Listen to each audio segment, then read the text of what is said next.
você que nos acompanha pela Rádio Defensoria, eu sou Adriana Carla, nós estamos aqui para mais uma edição do nosso podcast Entrevistas DPE e, como sempre, trazendo muitas informações importantíssimas para você, como a de hoje. Hoje nós vamos falar de desafios online, perigo para as crianças e para os adolescentes nas redes. Olha que assunto sério que a gente não deve fechar os olhos para isso de forma alguma.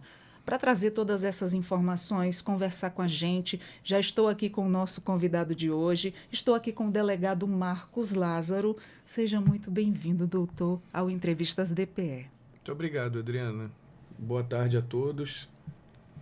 A gente fica assim muito agradecido, senhor, ter disponibilizado. A gente sabe que vida de delegado não é fácil, é muito corrido, é muita ocupação e a gente fica muito grato, agradecido, senhor, ter comparecido aqui com a gente para estar trazendo um assunto tão sério como esse, né, que se trata dos nossos jovens.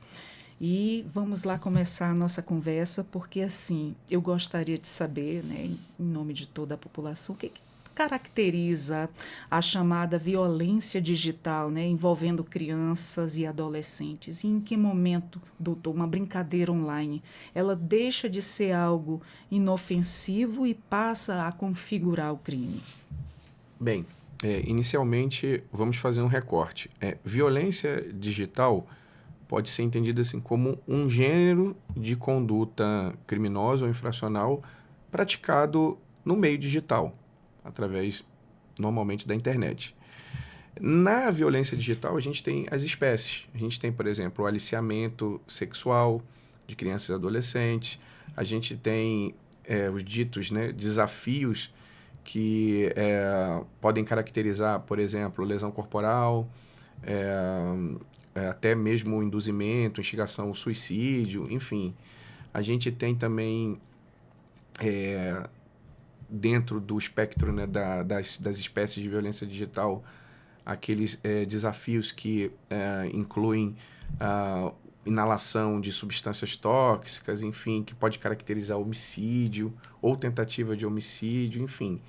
Uma série de condutas dentro do gênero violência digital que, dependendo da forma com que é praticada, vai caracterizar um crime, se for praticado por um adulto, ou um ato infracional, se for praticado por um adolescente. Certo.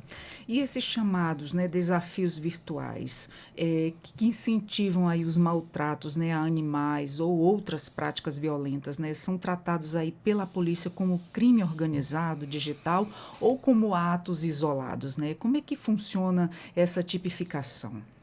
Bem, inicialmente, vamos fazer um outro recorte, né, que a senhora trouxe a questão dos maus tratos a animais, que também é crime e que é previsto na legislação específica, uma legislação especial, né, Lei dos Crimes Ambientais, e que, se praticado por adulto, é crime, adolescente, ato infracional. Bom, a partir daí é verificado se aquele ato ele foi praticado por quem, quando, né? Quem, como, quando, onde, por qual motivo, com quantos e com que auxílio. As perguntas básicas. E se aquilo ali realmente foi um fato isolado ou se ele é praticado dentro de um padrão estrutural. A organização criminosa ela requer uma estrutura hierárquica com distribuição de funções. Por exemplo, olha, eu posto conteúdo, você instiga, você reproduz, enfim. Nesse caso, estaria caracterizada, né, em tese, uma organização criminosa voltada à prática da violência digital. A gente tem de todo tipo de ocorrência. Então, existem casos isolados e existem também os casos em que são praticados sob essa roupagem da criminalidade organizada. Exato. Tem aquele caso que saiu agora a respeito do cão orelha, né, que foi maltratado e foi morto por jovens. Inclusive a família, o jovem viajou, né, e depois foi uma investigação. Hoje ele está internado, não é isso? E aí o que isso configura, doutor? E a família ainda colocou ele para viajar, como que passasse ali a mão na cabeça da pessoa, estivesse tentando cobrir aquele erro, né? Inclusive, eu acho que até o porteiro do prédio que presenciou essa violência desses jovens contra esse animal, ele foi ameaçado, né, pelos familiares para que não entregassem o menino. Bem, Assim, eu não tive acesso aos autos dessa investigação. Eu sei exatamente a mesma coisa que a senhora e a maioria das pessoas. Nas Que a redes população sociais, né? O que a gente viu sabe. foi chocante. Exatamente. A princípio, o que a gente tem, né? Uma situação de maus tratos a animal, né? Com resultado morte, inclusive. Né? E a gente tem, esse é o fato objetivo, né? A gente tem a coação do custo do processo, em tese, que os familiares estariam ameaçando as testemunhas, enfim, para garantir a impunidade lá do adolescente. E a gente tem, assim, o fator mais importante de tudo isso, que é a questão do desajuste familiar, da falta, da total ausência ou falta do repasse de valores de civilidade, de humanidade, de respeito, enfim, pela vida, dentro da própria casa. Como a senhora bem colocou, né? Inclusive uma tentativa em tese também, né? Que a gente não viu os autos, né? Mas de chancelar isso aí, de defender aquele que deveria responder por aquilo que ele fez. É lamentável. Exatamente. A gente vem de uma época, né, doutor, que a gente era passado muito isso para a gente, regras, limites, valores, conceitos. Hoje em dia, a internet, a gente pensa que o filho está dentro de casa, está seguro, mas muitas vezes não. Ele está ali em contato com inúmeras pessoas e com pessoas que estão ali aliciando ele a fazer o mal, a fazer o que não deve, influenciando de má forma, de má fé. E isso é um perigo constante, né? A gente sempre fala que a gente tem que estar ali como pais, de olho bem aberto, tá fiscalizando o que é que o filho está vendo, com quem está conversando, que tipo de conteúdo ele está acessando. Exatamente. Estudos recentes, eles conseguem mais ou menos que definir as vítimas, né? O grupo principal de vítimas dessas pessoas, podem ser adultos ou adolescentes, seriam meninas de 6 a 17 anos, de 6 anos a 17 anos, e desses grupos, né, de meninas de 6 a 17 anos, pelo menos 30%, certamente 30%, por volta de 30%, antes de topar participar de um desafio digital desse, antes de aceitar participar disso aí, né, que inclui inclusive automutilação, que é muito comum, tiveram acesso a esse conteúdo reiteradas vezes. E, como a senhora colocou muito bem, a questão da segurança digital, ela é um dever precípio da família. Não se trata de demonizar a internet, mas ninguém pega uma criança de 5, 6 anos de idade e solta aqui na Villeroy, numa avenida movimentada, com alto fluxo de veículos, com velocidade, enfim. Ninguém faz isso. Mas a pessoa pega um celular, um tablet ou um computador, algum equipamento com acesso à internet e entrega na mão de uma criança de 3, 4, 5, 6 anos de idade. A gente vive hoje, Adriana e demais espectadores, isso é muito importante, como a gente conversava antes aqui do início do podcast, a gente vive uma crise de identidade familiar. As pessoas se esqueceram como é ter uma família, como é cuidar de uma família, como é organizar uma família, como é educar os filhos. Me parece, eu estou pouco mais de 2 anos à frente da DDJ, que se abriu mão de criar os filhos. O filho é uma consequência indesejada do sexo. Me parece isso, porque o filho dá trabalho, ele requer atenção, precisa brincar, precisa olhar no olho, interagir. E me parece que ninguém quer mais isso. Então é muito mais fácil pegar o celular que está do lado ali, entregar para a criança, para o adolescente e esquecer que ele existe. Ele esquece que você existe também. Só que paga-se um preço alto por isso. Como a gente estava colocando anteriormente, antes da criança ou do adolescente topar participar de um desafio desse, ele foi submetido inúmeras vezes a esse tipo de conteúdo malicioso, tóxico, enfim. Então demonstra que aquela criança, aquele adolescente, ele está desassistido. Desassistido por quem? Pelo Estado? Não é o Estado que faz filho. Desassistido pela polícia? Não. A polícia não faz filho. Desassistido pela escola? Também não. Desassistido pelos pais, por aqueles que deveriam proteger. Então, há que se ter um despertar. Não dá para esperar pelo Estado, não dá para esperar pelo governo, não é obrigação do governo, não é obrigação do Estado definir os parâmetros de liberdade, de acesso a equipamentos eletrônicos com acesso à internet. Isso é atribuição dos pais, é um ônus. Então, os pais precisam aceitar esse ônus. Ou então, pensar, né, nos métodos contraceptivos, enfim, tomar uma decisão mais adulta de não ter filhos. Exatamente, porque assim, que tipo de cidadão você quer formar lá para o futuro, né? O que é que você quer, onde quer que seu filho esteja, se você não está ali em total vigia? A gente tem que ter muito filtro, a gente tem uma ferramenta incrível na mão, mas tem que ser filtrada. Todo tipo que está passando ali para dentro da sua casa, que tipo de conteúdo essas crianças estão vendo. Há pouco tempo também o Felca denunciou o Roblox, que é uma coisa que muitos psicólogos já vinham assistindo nas redes sociais. Eles vêm, de certo modo, ali camuflado, né?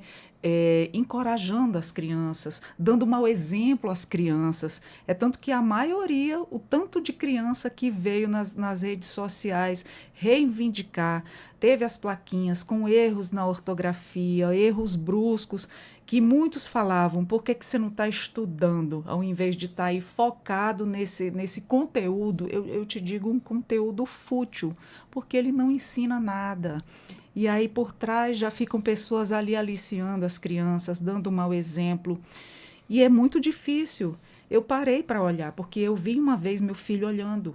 E eu não negligenciei, porque assim eu tenho muito medo. Através de uma novela que eu tive um exemplo de uma pessoa se passando por outra, ainda mais hoje com inteligência artificial, que é outra ferramenta também para driblar ali quem não tem discernimento.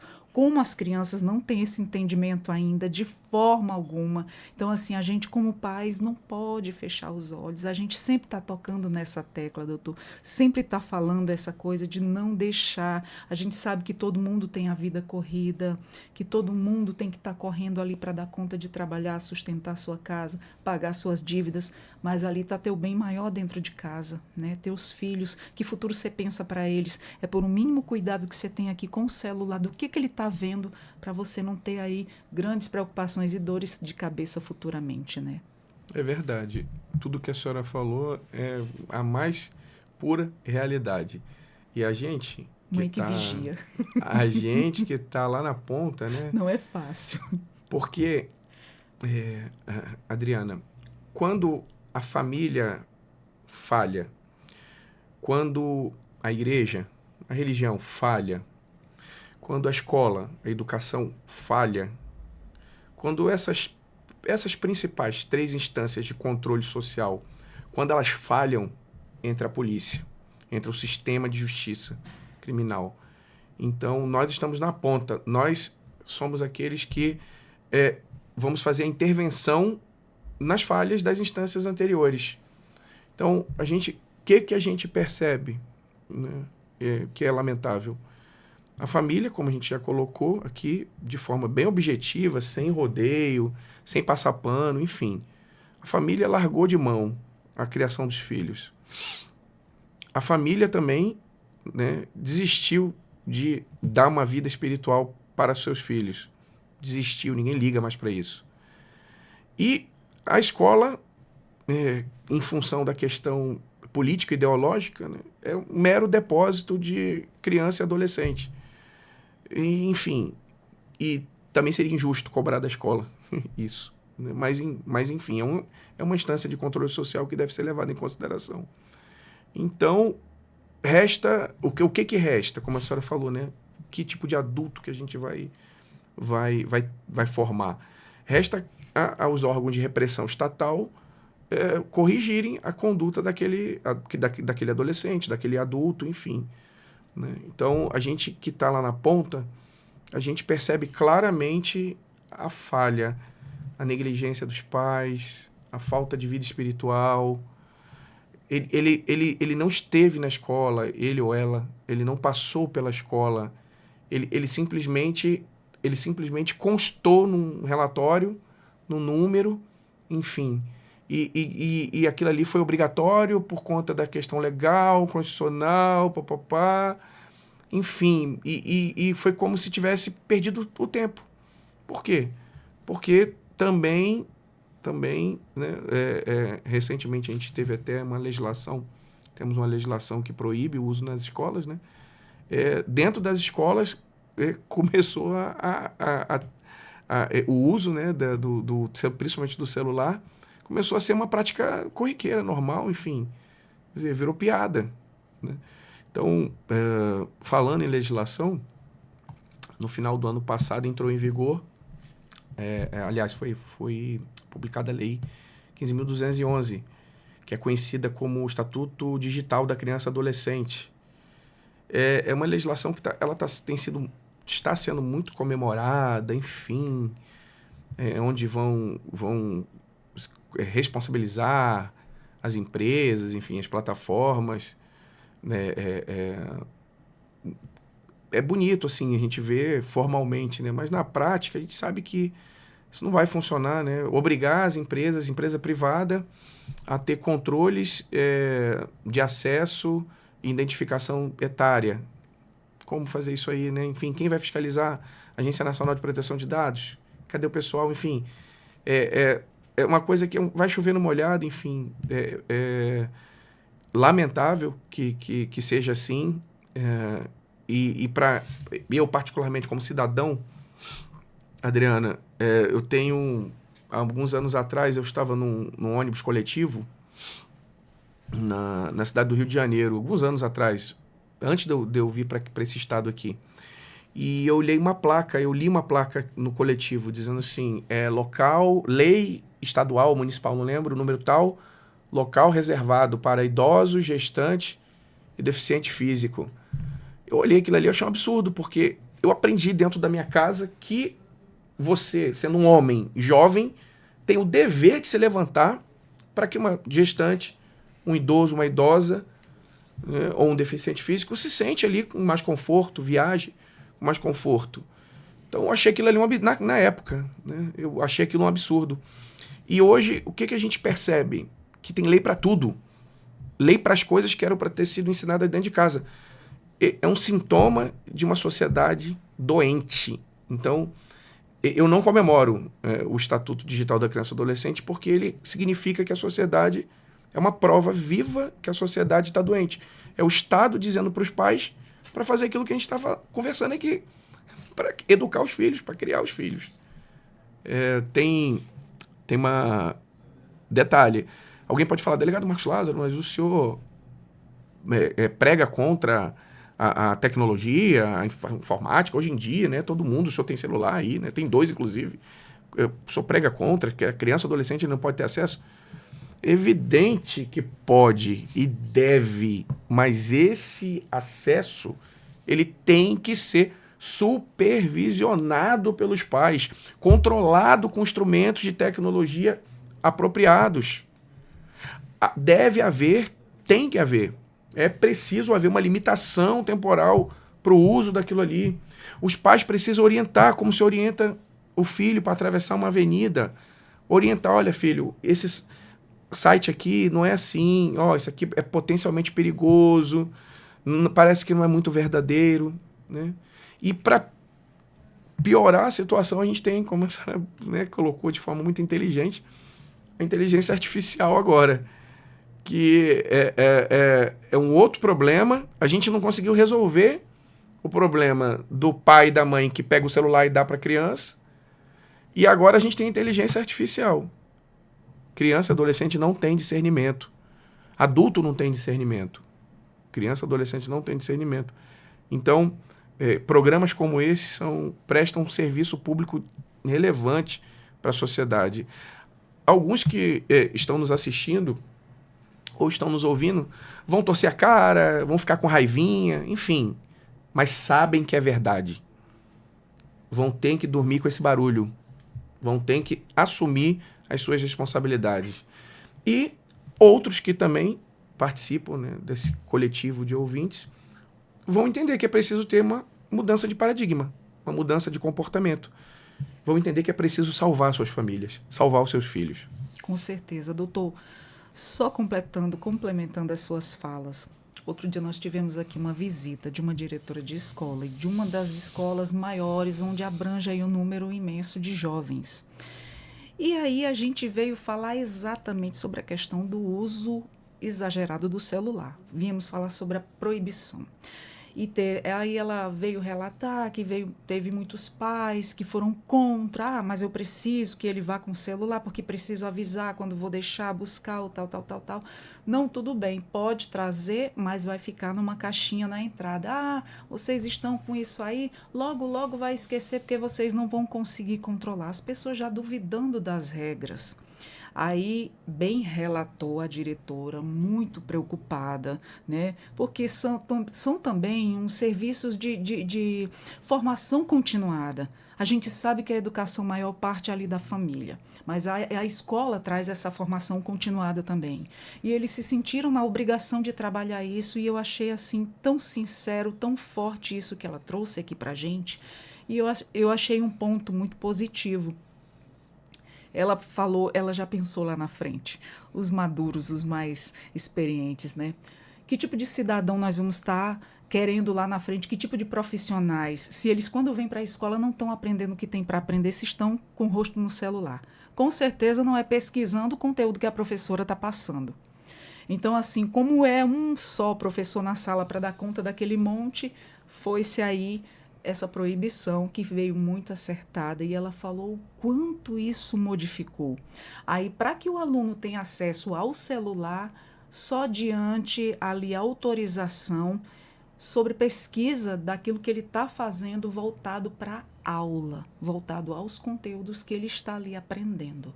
Aí o que ela relatou de ponto positivo depois de um ano nessa peleja, né? Ela falou que eles estão se concentrando mais e estão rendendo mais. Porque assim, ela disse, é preocupante. Um neto meu vai usar os serviços da saúde, vai usar outros tipos de serviço. E que tipo de cidadão nós estamos preparando para o mercado de trabalho? Eis aí uma questão muito preocupante, porque esse uso exagerado do celular sem controle, sem limite, que como o senhor bem falou, não tem, os jovens não têm mesmo o discernimento, eles pensam no hoje, eles não estão pensando no amanhã, e aí a consequência vem, né? E aí ela falou que isso tem sido um ponto muito positivo e que isso dure, segurem essa regra por muito tempo, porque tem surtido efeito. Os jovens têm se concentrado mais sobre essa questão aí de não estar usando o celular dentro da sala de aula, a não ser para questões mesmo de estudo. Isso é muito importante. A gente fica contente, né? Que De ouvir essa um ponto gestora positivo desse, né? traz uma experiência positiva, né? E que corrobora com o que a gente está tratando aqui, com os nossos posicionamentos, né? Que precisa restringir, precisa evitar, precisa dosar. Tem uma passagem da Bíblia que fala assim, quando nós somos derrotados por alguém, a gente se torna escravo dele. Então nós devemos ser os senhores da tecnologia, não sermos escravos da tecnologia. Nós devemos dominar a tecnologia, não permitir que ela nos domine. Há muitos anos, em diversos meios de comunicação, principalmente na imprensa internacional, é possível encontrar hoje matérias que já mostravam, né, que mostram, inclusive, que a utilização errada, sem controle, desmedida, como é o objeto da nossa conversa aqui, né, como surge, né, é causa, inclusive, de falso diagnóstico de autismo, de baixo rendimento escolar, de depressão, ansiedade, enfim, suicídio. Então, é uma doença. É uma doença que precisa ser tratada. Como que essa doença é tratada? Mais uma vez, a gente volta ao ponto inicial. Dentro de casa. Essa doença é tratada dentro de casa. Então, precisa haver um despertar. Precisa haver, né, um movimento para que a gente consiga, como a gente conversava no início, né, remediar o que já aconteceu e fazer com que pelo menos diminua novos casos, né, novos casos venham a acontecer. Então, a sociedade ela precisa tomar uma decisão alguns países do mundo criminalizam a entrega de aparelhos eletrônicos com acesso à internet a crianças. Enfim, não sei também se esse seria o caminho. Enfim, eu sou bem bem cético assim com relação ao controle estatal. Eu sou um libertário, eu sou pró-liberdade. Acho que nós temos que ter toda a liberdade, e sou partidário do Estado mínimo. Porém, as pessoas agindo dessa forma, elas fazem com que o Estado seja máximo. Ao abrir mão da liberdade que elas têm de comandar suas casas, de educar seus filhos, fazem com que o Estado tome esse lugar. E aí é complicado, porque tem que fazer uma lei para dizer para você que você é responsável por criar seu filho. Que na prática é o que o Estatuto Digital da Criança e Adolescente fala, né? Então, a gente também, nesse esteio, né, a gente também, lá no nosso trabalho, verifica, por outro lado, outras questões. Agora, não apenas em relação à questão dos pais, mas a sociedade ela mudou como um todo. As pessoas, pelo fato de estarem usando excessivamente esses equipamentos eletrônicos, elas se isolam no seu próprio mundo. Então, mas eu estou jogando com meu coleguinha, com meu priminho que está na Alemanha, com a minha coleguinha que está na Argentina. Mas é uma ilusão de companheirismo, de cumplicidade e tudo, que, na verdade, faz com que aquela criança, aquele adolescente, ele se isole. Então, o que a gente vê lá na delegacia hoje? Comportamentos bem estranhos. O adolescente, a criança, não olha mais no seu olho. Ele tem uma postura curvada. Não toma sol. Não consegue interagir com outras pessoas. Não sabe escrever. Isso é muito sério. Não sabe escrever. Porque aquilo que ele produz é aquele tipo de tipografia do aplicativo de mensagem instantânea. Então, THH, enfim. E aí, quando ele precisa realmente escrever algo inteligível, ele não consegue, ou ela não consegue. Então, a criança e o adolescente, né, que acabam sendo responsáveis por grande parte desses desafios digitais, né, violentos, enfim. A gente tem muito adolescente que participa como organizador, como promotor desse tipo de conduta. Na verdade, ele acaba também sendo uma vítima.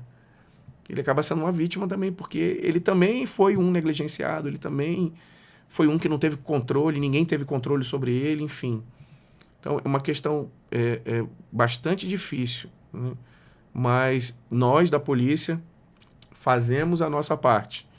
Então, é importante deixar bem claro aqui, para todos os ouvintes, todos que nos acompanham, não existe anonimato na internet. Não adianta você ficar fazendo um monte de perfil de Instagram, um monte de símbolo, enfim. Você será descoberto e você responderá por isso. Então, certamente, quem está nos ouvindo, se for adolescente, conhece um adolescente que já respondeu ou está respondendo por isso, achando que iria ficar no anonimato. Não existe anonimato na internet. Não existe. E a gente trabalha exatamente para identificar, né, e levar ao conhecimento do Poder Judiciário essas condutas. Não para punir o adolescente, não, né, para prejudicar o adolescente, mas fazer com que ele, né, fazer o papel dos pais, que deveriam demonstrar que aquelas condutas, como que resultou na morte do cachorro, por exemplo, né, são condutas erradas, são condutas não civilizadas, são condutas reprováveis do ponto de vista ético, moral, penal, enfim. E que se ele ou ela vive em sociedade, tem que respeitar essas normas para que todos vivamos bem. É como se a sociedade tivesse ali com a tecnologia na palma da mão, não sabe fazer o bom uso, e essa mesma sociedade, esse grupo, vem retrocedendo. né?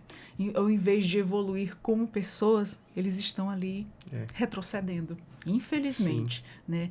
Agora a gente sabe, doutor, que são inúmeros casos e inúmeras situações que a internet proporciona aí disfarçado, né? Para pegar os nossos jovens, pregar peças mesmo. Como é que esses grupos eles conseguem atrair as crianças e os adolescentes, né? Existe um padrão de abordagem psicológica utilizado aí para envolver os jovens? Olha, a isca principal é o convite para pertencer. A criança e o adolescente, principalmente o adolescente, ele tem um sentimento natural de pertencimento, ele quer pertencer a um grupo, ele quer fazer parte de alguma coisa. Então, essa é a isca principal. Então, ali ele é elogiado, ela é elogiada, olha, você pensa igual a gente, precisamos de mais pessoas como você. E ali vai envolvendo, vai envolvendo, enfim. E como a pessoa não tem uma estrutura psicológica, espiritual, enfim, moral, não tem nada, né? Foi criado pelo celular, pelo tablet, pelo computador, enfim, não tem nada. Então se torna uma presa fácil para esse tipo de aliciador, esse tipo de pessoa, né? Que se propõe a praticar esses fatos. Na parte do aliciamento sexual, a gente tem, infelizmente, também crianças, muitas crianças vítimas, né? Que é um absurdo uma criança ter um celular. Que mundo que a gente vive, né? Deveria não ser permitido, né? Uma Porque, criança com ter um certeza celular. uma criança não tem discernimento. Uma criança, você vê na internet, crianças ainda não são nem são pré-adolescentes com redes sociais. Olha, assim, na minha opinião, eu como mãe, não permito um filho meu de menor ter rede social. Tem cabimento. Não tem discernimento para usar, não tem maturidade. E muitas vezes eu vou contar o meu como exemplo, porque assim, como mãe, né, quer sair na rua. A gente mora num bairro duvidoso. E aí, quem frequenta a rua, você está vendo como é o padrão de vida, o que é que faz, o que é que estão deixando de fazer. Já vem ali de uma família toda desestruturada. E aí a gente tem que sentar e ter aquela conversa toda. Aí a criança pega e se revolta, não, mas fulaninho pode, eu não posso. Eu digo, senta aqui comigo, vamos conversar. É aquela hora. É isso que todos os pais deveriam fazer, sentar com a sua criança e conversar, olha, não vai por isso, isso, isso e isso, e acontece isso e isso e isso, se você juntar. Você não é melhor do que ninguém, mas também eu não quero que você seja pior. Por isso, porque faz isso e isso, aquela explicação toda que tem que ter. Você tem que ter, teu bem maior é teu filho. Você não quer ver ele amanhã ou depois de trás das grades, né? Então, assim, é isso que o pai e a mãe devem temer. Você não deve só ali estar dando tudo na mão do seu filho, mas você deve orientar. Isso é tudo. Graças a Deus, assim, no meu tempo, isso era muito passado para a gente.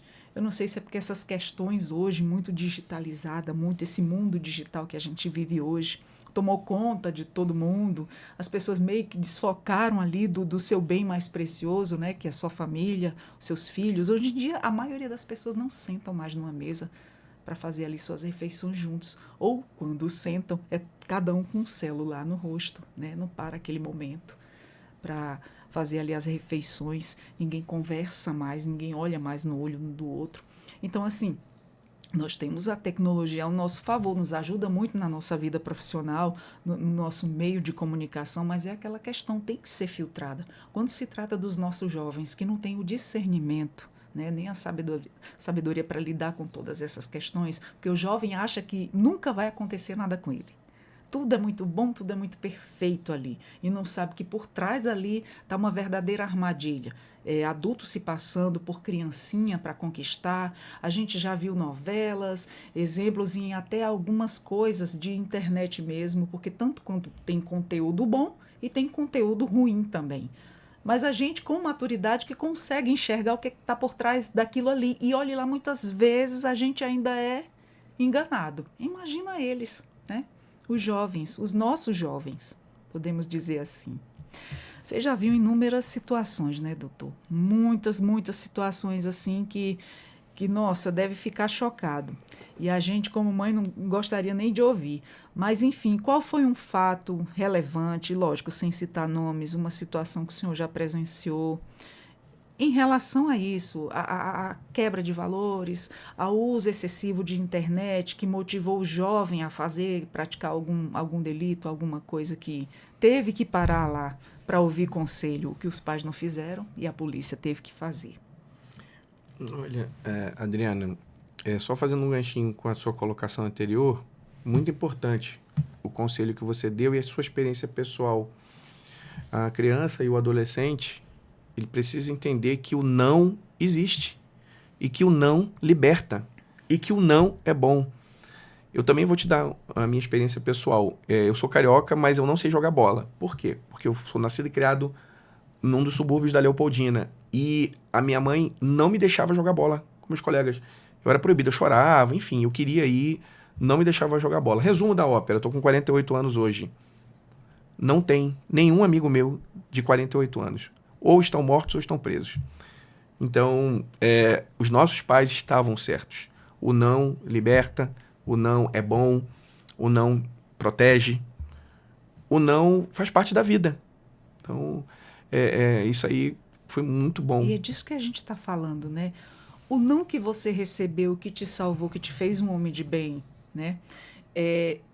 Esses valores, com certeza você vai passar para os seus filhos, que é o que a minha mãe também me passou, que eu passo para os meus filhos. E isso tem que se replicar, e isso tem parado pelo meio do caminho, né, doutor? Essa nossa nova geração, você vê poucas famílias ainda com isso, pouquíssimas, né? O meio social que a gente convive, em alguns lugares a gente consegue observar, né, que não é mais como do nosso tempo. É porque houve uma desnaturação da parte espiritual também. Não apenas da questão social, mas assim, da parte espiritual. As pessoas simplesmente deletaram, né, Deus da vida delas, enfim.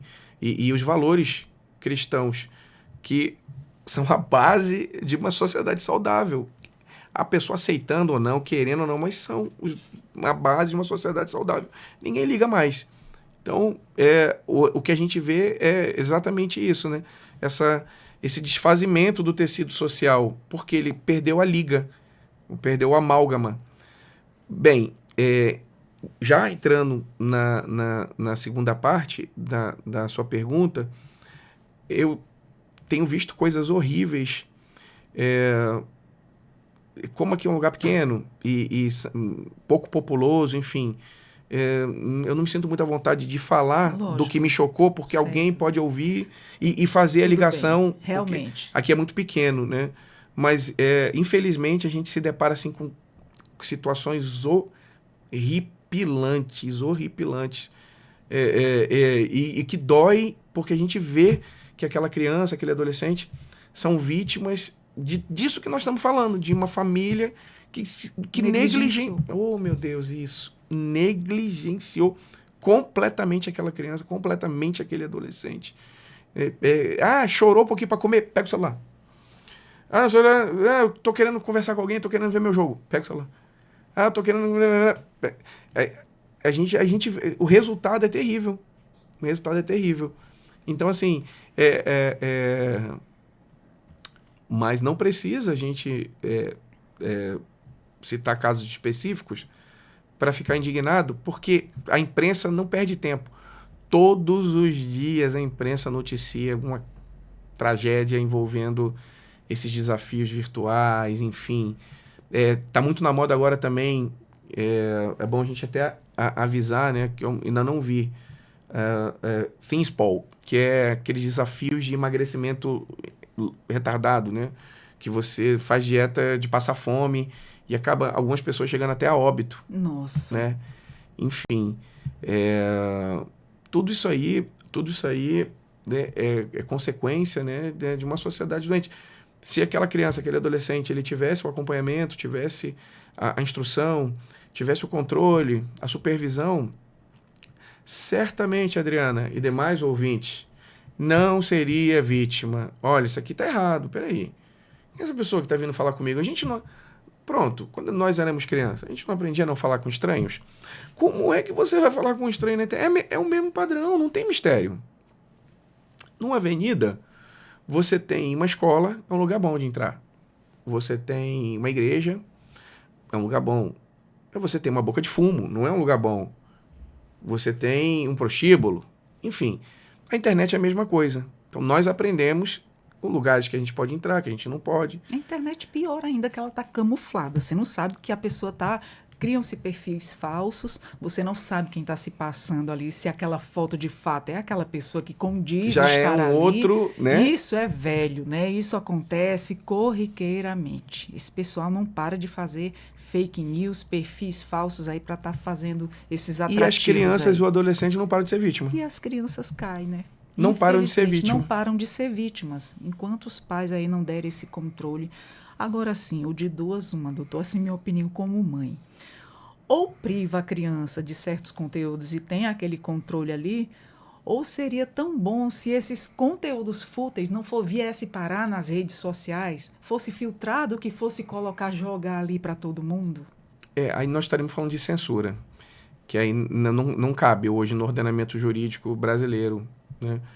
Mas assim, como eu disse para a senhora num determinado momento aqui do nosso bate-papo, eu sou um libertário. Eu não eu sou contra a imposição de ordens, de regulamentos de origem estatal. Os filhos nascem nas casas, dentro dos casamentos. Então, os responsáveis são os pais. Os responsáveis, os maiores responsáveis. Claro que, né, existe a responsabilidade, por exemplo, enquanto está lá na escola, da questão, né, legal, enfim, mas, como a senhora falou, uma educação continuada. Né? Então, assim, os pais são os responsáveis. Deveria, se a gente for, então, pensar num controle estatal, enfim, né, deveria haver uma responsabilização desses pais, e não do adolescente, dos pais. Por quê? Porque se aquele adolescente tivesse tido uma criação saudável, certamente ele não estaria sendo vítima ou sendo autor de crime ou ato infracional, né? De ato fracional, na verdade, ou vítima de crime. Às vezes a gente vê certos vídeos que onde o filho já se perdeu ali no mundo, né? E aí eu já me deparei com isso, porque eu já vi um vídeo de uma mãe chorando e me marcou muito, né? A dor daquela mãe. Uma mãe sofre, a gente também sente no coração, né? Ela gritava que o filho tinha morrido, que estava fazendo parte de uma facção. É um vídeo que estava rolando aí na internet, acabei vendo. E aí ela falava, meu Deus, onde foi que eu errei? E gritava, aquele grito ensurdecedor e desesperado, colocava a mão na cabeça. Onde foi que eu errei? E aí fica-se essa pergunta no ar, né? Foi na criação? Liberou demais? Deixou ele sair? Porque assim, não é porque eu moro num lugar, numa favela, num bairro periférico, onde você saiba que ali na redondeza não tem realmente nenhuma companhia que vale a pena você soltar seu filho na rua para brincar. Você sabe que ali não é boa influência, não querendo ser melhor do que ninguém, mas você está ali resguardando o teu filho, você não vai soltar na rua. Porque assim, o meu sempre fica ali, deixa eu brincar na rua. Eu falei, não, você não vai. Você não vai. Você brinca aqui no quintal. Você tem um quintal enorme para brincar e quando eu puder eu levo você para sair e eu vendo você. Exatamente. Dá trabalho, mas... Dá muito trabalho. Mas esse ônus que os pais não querem. Mas é isso que eu vou colher lá na frente. Uma pessoa do bem. Dá trabalho. Dá muito trabalho. Dá. A gente tem a nossa vida não é fácil. Anulada. Mas é por eles. Por eles. Por eles. A gente... É isso, é se anular. Ser pai, ser mãe é se anular. Tem uma frase bem antiga que fala, né? Verdade. Ter um filho é ter um coração fora do peito. Então, o filho, ele acaba com o egoísmo. Ou não. Se você for um bom pai ou uma boa mãe, você tem o seu egoísmo dissipado. Se não, você se mantém egoísta e você cria esse tipo de situação, né? Você mesmo cria com as suas próprias mãos esse tipo de situação, né? E aquela questão, né, doutor, é que já vem aí gerações, como o senhor bem falou, adoecidas. Já. Não estão cuidando bem.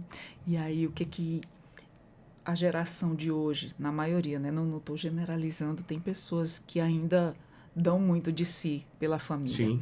Mas a gente vê na população, por onde a gente anda, alguns grupos que a gente frequenta, bairros por onde a gente passa ou mora, né, a gente visualiza. Nos grupos sociais onde a gente frequenta, a gente acaba visualizando. Que daqui para frente, que valores vão passar para essas crianças, né?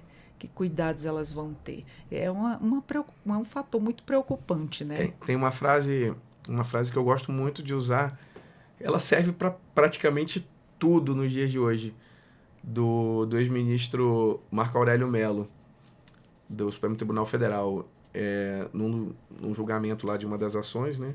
Uma das últimas ações lá que ele trabalhou.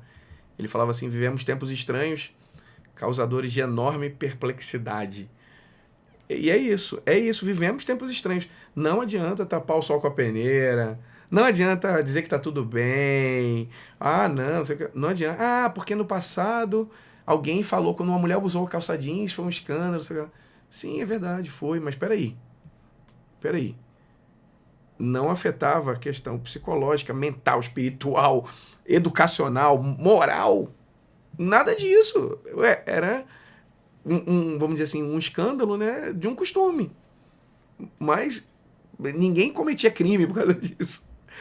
E hoje a situação está bem diferente, né? A situação, realmente ela desnaturou. Ela desandou, né? Isso. E eu gostei de uma parte que a senhora fez sobre já os frutos desses que já são dessa geração. Eu gosto de observar, né, o comportamento das pessoas, né, o comportamento social. Por exemplo, numa praça pública, na nossa época, por exemplo, chegava uma criança pequena, menor que a gente, menor que os nossos da nossa idade, a gente acolhia, brincava com ele. Era legal brincar com um bebezinho, era legal. Hoje é rechaçado. Hoje, se uma criança menor chegar num grupo de maiores, será rechaçado. Então, houve uma mudança brutal no comportamento humano. Houve uma mudança brutal. E isso eu já vi em vários locais, eu observo. Outra coisa que a senhora falou também que é facilmente observável, num restaurante, por exemplo. Chega um casal, senta, cada um com seu celular, faz o pedido, cada um olhando pro seu celular, come, cada um olhando pro seu celular, pega e vai embora. Não tem como é impossível você dizer que isso é uma coisa normal. Só se realmente você não tiver capacidade intelectual. Tá errado. Mas, coletivamente, eu não vejo saída. Individualmente, sim. Alguém que está ouvindo esse podcast, alguém que se interessou pelo assunto, enfim, vai pesquisar mais, vai tentar implementar uma mudança hoje na sua casa. Eu vejo isso possível, mas coletivamente não vejo solução legal, enfim, nada. Não vejo, porque é dentro da casa, não adianta. É dentro da casa. Se a criança receber valores bons dentro da casa, o mundo pode estar, afundado no lamaçal, mas aquela criança não perece. Por quê? Porque ela tem valores sólidos. Então, eu sou partidário dessa política, né, de cuidar da sua casa, da sua família e também, né, defendo o planejamento familiar. Parece que no Brasil, eu sei que não é a temática daqui, mas a gente acaba falando, porque a gente está falando de criança, adolescente, né? Parece que no Brasil há uma política de inviabilização do planejamento familiar. No Brasil se dificulta uma ligadura de trompa, ao máximo dificulta uma vasectomia. É uma coisa assim impressionante. Se faz muita burocracia. É tudo para não ser feito. Então você pega uma mulher, exemplo, uma mulher com 23 anos, com 6 filhos. Quer dizer, é um negócio... Quem vai criar essas crianças? Vai ficar na conta de quem? Na sua, na minha. Eles falam muito a nos questão, ouvintes. quando você vai fazer um planejamento familiar, essa questão, eles falam, porque como hoje as pessoas estão separando muito, tendo novos companheiros, eles falam muito na questão do arrependimento. Porque fulana tirou as trompas e aí vai ter um novo companheiro, o outro companheiro vai querer ter um filho. Gente, se você for mudar de 5 maridos e querer ter um filho de cada um, botar no mundo, e o seu relacionamento não dá certo, porque hoje as pessoas não estão aceitando muitas coisas, estão se separando por pouca coisa, mas a questão onde eu quero chegar é a seguinte. E lá no futuro, por exemplo, se quem já tem uma estrutura familiar já está difícil, em questões de tempo, em questões financeiras mesmo, aí você vai e coloca menino no mundo, e aí a educação dessa criança. Se às vezes está difícil até colocar atenção para um, Aqui, né? a saída. 5 celular, né, doutor? 5, 6, 7 celular. Tablets. E aí a questão do planejamento familiar, né? Eu quero ter tantos filhos, no máximo 3 filhos. Eu penso cá comigo que já está de bom tamanho, ou 2 ou 1 só. Por quê? Você vai encaminhar essa vida para o mundo, você vai encaminhar esse jovem para o mundo. E se você tem ali N filhos, como é que você vai dar conta de tudo? E muitas vezes, mãe solo, né, doutor? Mãe solo, está ali sozinha, batalhando para sustentar, para os filhos não passar fome. Muitas vezes aquele pai pula fora, não cuida da família. A gente vê, é o que a gente mais vê hoje em dia. É muito difícil ter um casamento ali. Essa justificativa que a senhora trouxe a respeito porque se a pessoa, o direito do arrependimento, né? É até uma justificativa branda. Eles têm outras, assim, terríveis, como você quer tirar o direito das pessoas pobres de ter filho. Nossa, é um negócio assim, aquela pessoa ali, ela não quer. Ela gostaria de fazer a vasectomia, ela gostaria de fazer a ligadura de trompa, mas o Estado inviabiliza. O Estado faz de tudo para que isso não aconteça, né? É lamentável. Mas, enfim, nós da Polícia Civil, que é a polícia responsável no Brasil por investigar os crimes e, no nosso caso, os atos infracionais, que são as condutas atribuídas ao adolescente, que são tipificadas como crime na lei penal, nós estamos atentos, estamos vigilantes, estamos há aproximadamente pouco mais de 2 anos à frente da DDJ. Tivemos à frente de importantes operações policiais. Vou dar aqui rapidamente o exemplo: Operação Fio da Meada 1 e 2, em que adolescentes começaram a sistematicamente ameaçar professores, gestores de escolas, enfim,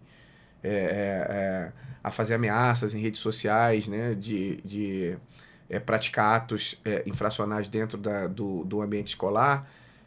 Nós desbaratamos todos esses grupos. Operação GTA também, em que somente num dos furtos praticados por 2 adolescentes foram levados mais de 100 tablets de uma escola. Enfim. E a operação Final Fight, que inclusive rendeu visibilidade positiva da Polícia Civil de Roraima na imprensa internacional. Nós fomos objeto de uma matéria no tabloide The Sun, que é o mais famoso do Reino Unido, em que a gente conseguiu desbaratar também um esquema de rinhas, né? Lutas de adolescentes em praças públicas mediante apostas. Enfim, tudo isso organizado, orquestrado, promovido no ambiente digital, inclusive com o envolvimento de adolescente. Então, como autor do fato, não como vítima, mas como autor, né? Então, a gente está vigilante, a gente permanece vigilante.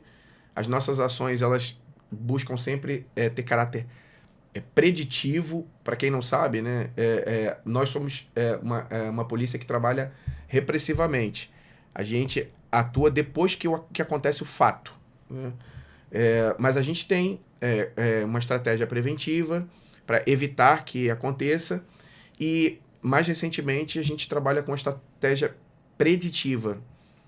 Antes mesmo de acontecer o fato, mediante análise de sinais que se repetem, de padrões, a gente age para que sequer aconteça, para que a gente precise agir preventivamente. A gente sabe também que quando a polícia investiga, ela pega. E na internet também, ninguém está escondido ali, como o senhor falou. Não. É encontrado. Doutor, essas pessoas que estão aí na organização por trás disso tudo, aliciando esses jovens, incentivando a práticas do mal, a tudo isso que a gente vê que está acontecendo hoje. Eles também pagam uma pena. Sim, todos que participam, adultos e adolescentes. O adulto cumpre uma pena criminal e o adolescente uma medida socioeducativa, né? Pode ser, vai desde a advertência até a internação. Por isso que eu falo sempre, mães, vigie o celular dos seus filhos, principalmente os adolescentes, principalmente as crianças. Tem que ficar de olho o que é que ele está vendo, com quem ele está conversando, em que grupo ele está inserido. Eles gostam muito de jogar.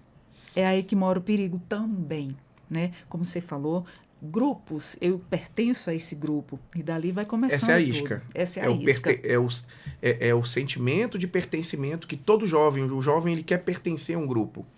Ele quer estar dentro, vamos dizer assim, de uma tribo, entre aspas. Então, essa é a isca principal, né? Ele quer se sentir importante, ser olhado como uma pessoa importante. E quem faz isso já sabe, já tem toda a estratégia, né, para chamar ali os jovens, para chamar as crianças, para inserir ali na... Chama engenharia Muita social. maldade, gente. Onde é que tá São técnicas de engenharia social. uma cabeça de uma pessoa dessa fazer isso, virada para o mal, né? É como se diz, nesse momento faltou Deus também, e os ensinamentos de casa, com certeza. Doutor, que mensagem o senhor deixaria aí para os pais, né, educadores e adolescentes sobre os perigos desses desafios online? Olha, a mensagem que eu deixo para os pais ou responsáveis legais, né? Muitas vezes mora com tio, com tia, com avô, com avó, ou até mesmo, né, com uma pessoa que não é da família, mas que cuida, não é proibir, de forma alguma. A tecnologia está aí, é para ser usada, e quando bem utilizada é benéfica. Mas acompanhar, supervisionar e restringir tempo de utilização. Eu não lembro ao certo agora a quantidade de horas que um adolescente brasileiro médio leva no celular por dia, num período de 24 horas. Mas eu lembro que da vez que eu li esse estudo, nós estávamos em primeiro ou segundo lugar no mundo, salvo erro. Né? Ou nós éramos o primeiro ou o segundo do mundo. E que esse tempo que em excesso no celular, ele acabava roubando tempo para outras coisas básicas, como comer, se cuidar, dormir, estudar e trabalhar. Então, não é só a questão social, intelectual, enfim. É uma questão de sobrevivência. Cuidar dos filhos hoje é uma questão de sobrevivência da própria sociedade. Isso né? É muito sério, né? Da existência da sociedade, né? Uma condição de existência da sociedade. E para os adolescentes, o recado que eu dou, abram seus olhos, vocês se acham tão espertos, então abram seus olhos, percebam que vocês estão sendo roubados. Isso, vocês estão sendo roubados, isso mesmo. O tempo de vocês está sendo roubado. E o tempo, uma vez roubado, jamais pode ser devolvido. Você só tem 13 anos hoje, você só tem 15 anos hoje, você só tem 17 anos hoje. Amanhã você vai ter 13 anos em um dia, 15 anos em um dia, 17 anos em um dia, depois de amanhã em 2 dias e por aí vai. Não permita que a tecnologia roube o seu tempo. Não permita que a tecnologia lhe derrote. Seja o senhor da tecnologia. Estipule um tempo, 30 minutos por dia, 20 minutos por dia. Você não vai morrer se você não responder aquela mensagem na hora. O mundo não vai acabar se você não manifestar, não reagir. Enfim, alguém vai ficar triste que você não comentou? Problema dessa pessoa. Cuida da sua vida, cuida do seu futuro, cuida da sua família, cuida da sua casa. Esse é o recado que eu dou para todos. E, né, jamais, né, para os pais e para os adolescentes, jamais podemos nos calar. Busquem a Deus enquanto vocês conseguem achar. Verdade, muito verdade, doutor. Por fim, para a gente finalizar aqui nossa conversa, qual é a importância da denúncia rápida, né, para evitar novos casos que aconteçam aí, para interromper, né, essa atuação desses grupos virtuais? Olha, quanto mais rápido a informação chega na polícia, mais eficaz é a nossa ação. Porque no ambiente virtual, os dados eles têm volatilidade. Então, aqui, agora eles estão aqui, agora estão ali, enfim. Então, é importante que essa denúncia chegue o mais rápido possível.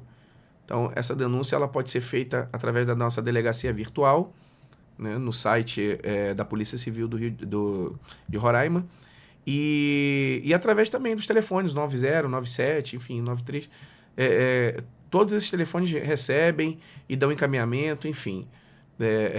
É importante nas escolas também, você que é adolescente, não só o adulto, você adolescente que sabe de algum movimento nesse sentido, você também pode fazer a denúncia na sua escola, lá na divisão psicossocial.